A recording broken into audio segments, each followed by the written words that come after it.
congratulations to Lake County Sheriff's Office, who has joined our Helping Heroes program to allow them to do that. We've talked about setting up drop boxes for people to return unwanted medication, so we bring down the addiction levels and others that may not be addicts becoming addicts. We can talk about pushing people into treatment and how we've changed a lot of the regulations in order to allow people to get treatment, medication-assisted treatment, and many times that might not have been available in certain areas before. And so it would be very difficult for someone to say this is the root cause of why we're seeing such success. But I can tell you certainly, without a doubt, the people standing behind me have made a difference. And I congratulate everyone within this particular district that saw one of the largest decreases in the state, a staggering 40% decrease in year over year in deaths. That's a marked number that they should be really proud of. I'm certainly proud of them, but in no way do I believe that that will stop the forward momentum here. The only acceptable number in losing lives to fentanyl should be 0.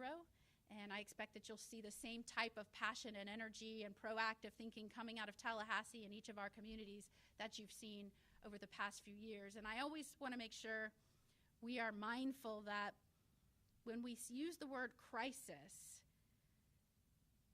it almost doesn't seem fitting to what we are actually dealing with on a national level right now in terms of death from a drug.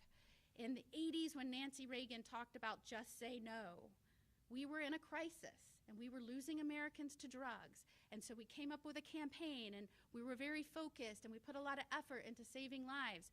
We lost 3,000, a little over 3,000 people a year nationwide. We're now losing over 100,000 people nationwide every year to overdose. That's preventable. That is the largest killer of working age and fighting age Americans. If that's not the first thing that leadership is thinking about in Washington every single day, it should be. That is how Americans are dying. It's certainly what we have placed as a priority and are working on nonstop here in Florida. And so I think as we move forward into this next year, you're going to see a lot of policy changes and a lot of emphasis and a lot of attention on what has been killing Americans and what we can do in terms of policies to start taking drastic action against the bad actors.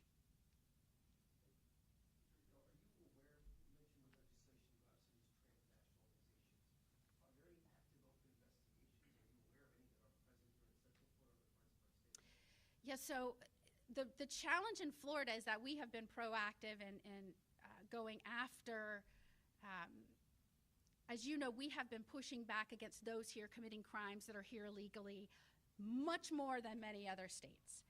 I have also been making it very known that sheriffs need to be complying. If there are detainers on those here legally committing crimes, they need to be complying. One of the first things I had to sue on when the Biden administration took office is when they stopped detaining and deporting people committing very serious felonies that were here illegally.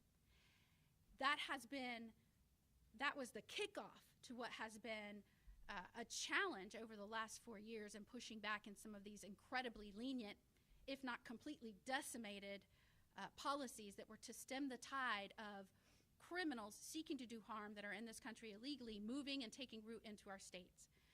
So I've been working with statewide law enforcement to make sure that the local agencies that are seeing the traditional organized crime are able to identify these transnational criminal members.